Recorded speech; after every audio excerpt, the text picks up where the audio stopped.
Hi, welcome to part 2 of Windows Server 2012. Just a recap to our agenda. The first part we will be covering file and storage devices, then failover clustering, Hyper-V, Active Directory, remote access, and the last part will be remote desktop services. First part, file and storage devices. Under this part, these are the sections we will be covering: reliable file service and storage, an overview, data deduplication, storage space, thin provisioning and trim storage, high performance, REFS, iSCSI, multi-terabyte volume, rapid and efficient data movement, storage management, and then the last part will be users device affinity. It is a comprehensive list, and the first part will be around reliable file services and storage overview. In Windows 2012, a collection of features have been added in response to the need of information worker for the IT professional who support them. At a high level, most of these features fall within three categories: availability and performance, cost effectiveness, security, and manageability. So these are the three areas, and the first one will be availability, always offline, and in cluster aware updating and directory leasing. The always offline, this feature gives an IT professional the ability to configure end users data files to be consistent and cached, also available for the Windows devices regardless of the network connection status. This addresses common concern with offline file behavior. Cluster aware updating, existing server updating tools are oriented towards standalone servers. Using these tools on cluster server can be sort of complicated and error prone and can result in an intended downtime during necessary patch maintenance. The cluster aware updating feature will provide zero downtime and minimal admin overhead. Directory leasing, branch users at the end of one network with long latency face common problem: the slowness in directory emulation and browsing remote shares. This is partly because the client computer must regularly refresh the file and ensure changes are reflecting. The directory leasing feature provides mechanism to let the server signal changes to the directory by breaking the client's lease. Within this way of being notified of changes, client can cache the previous browse directory. These are the components for the cluster aware updating. A high level structure utilizing SMB/CA share with a SQL database, and we can see the cluster node and file server replication. Also utilizing orchestrators with Windows Server 2012 around controlling and monitoring the admin side for your environment. So the end-to-end cluster update process through the CAU is cluster aware and completely automated, and it's work more easily within existing Windows Update Agent or WSOS. CAU also comes with an extensible architecture that supports new plugin development, to orchestrate node updating and firmware, network adapter, or host bus across the cluster node. Note, Cow ships with a full suite of a Windows PowerShell CMDlet and an initiative GUI that is layered on top of the new existing CMDlet.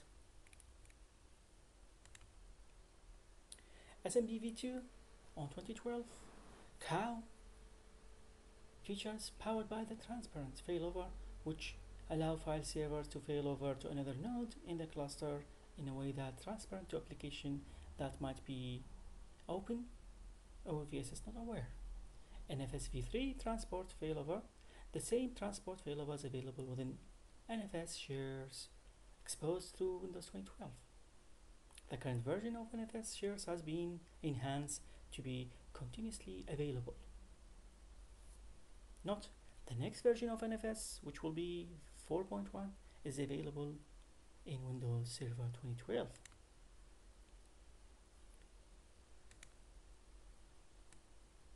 Live migration. If a file server deployment is in a virtualized environment and there is a need to move the file server virtual machine to another location in a cluster based, live migration move machines without service interruption. Check disk. You can run check disk for NTFS.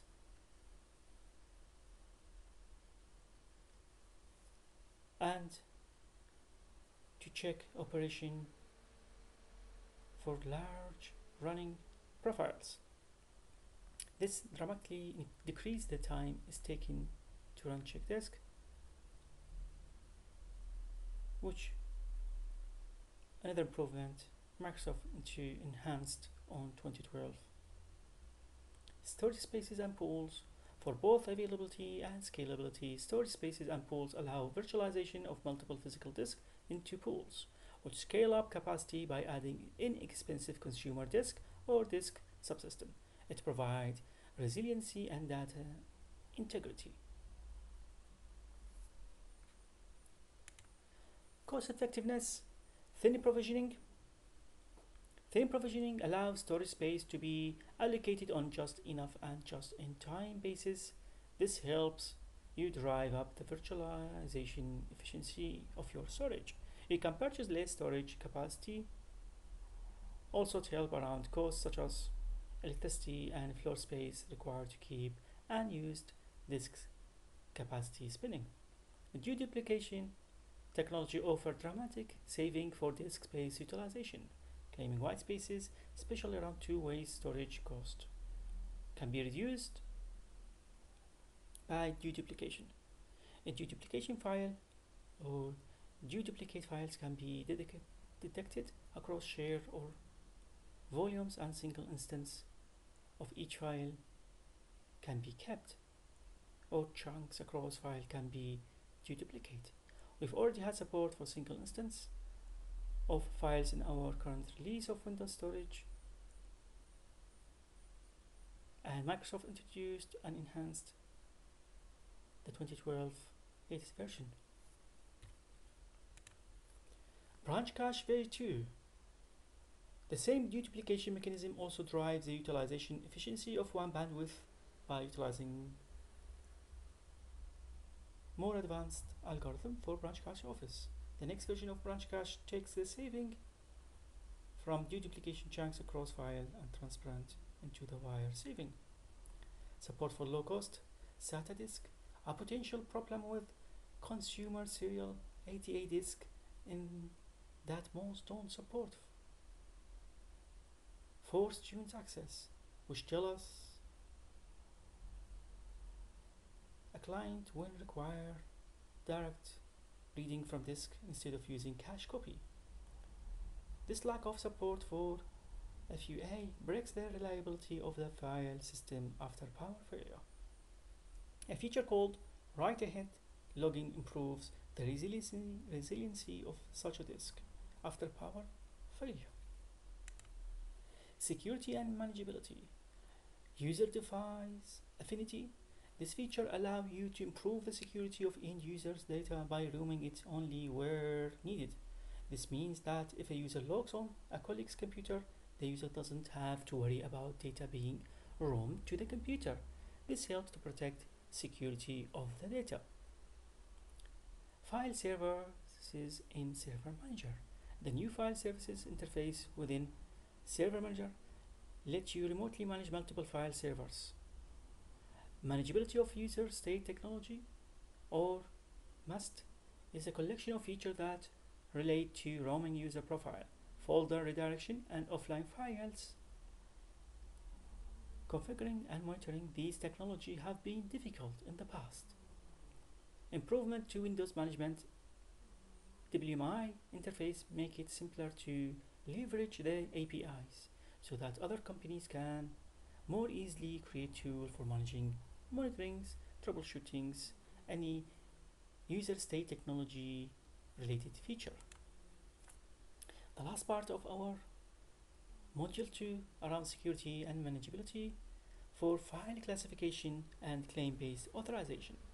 In relation to file classification infrastructure, at a high level, FCI provide rich methods and ways to classify information created by end users based on variety of different factors such as where the file was created or to who was assigned or who created it. This means you can centrally manage control policies based on users' resource or device claims. Claim-based authorization, the technology that powers security and manageability for FCI, is called claim-based authorization. It helps protect, report, and applies retention to your file systems. That was the end of part 2.